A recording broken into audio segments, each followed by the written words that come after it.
Dans la crise actuelle que nous connaissons, celle de la propagation du coronavirus, nous avons parlé abondamment d'une population à risque. Je discutais récemment avec mon père qui m'explique qu'il allait à la Migros faire ses courses.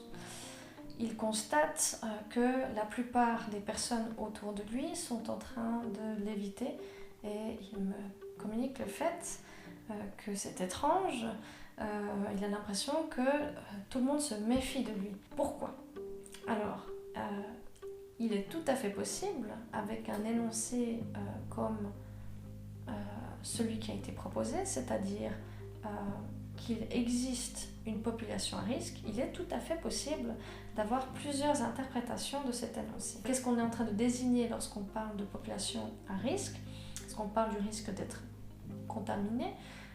Vraisemblablement pas, il ne s'agit pas de la contamination dans la mesure où la population dans son entier encourt le risque d'être contaminée.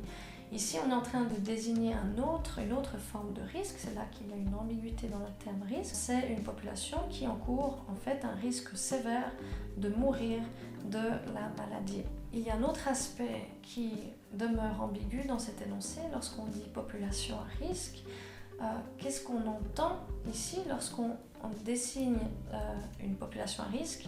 Est-ce qu'on est en train de dire que c'est une population et c'est cette population-là qui encourt le risque d'être contaminée et de souffrir de conséquences sévères ?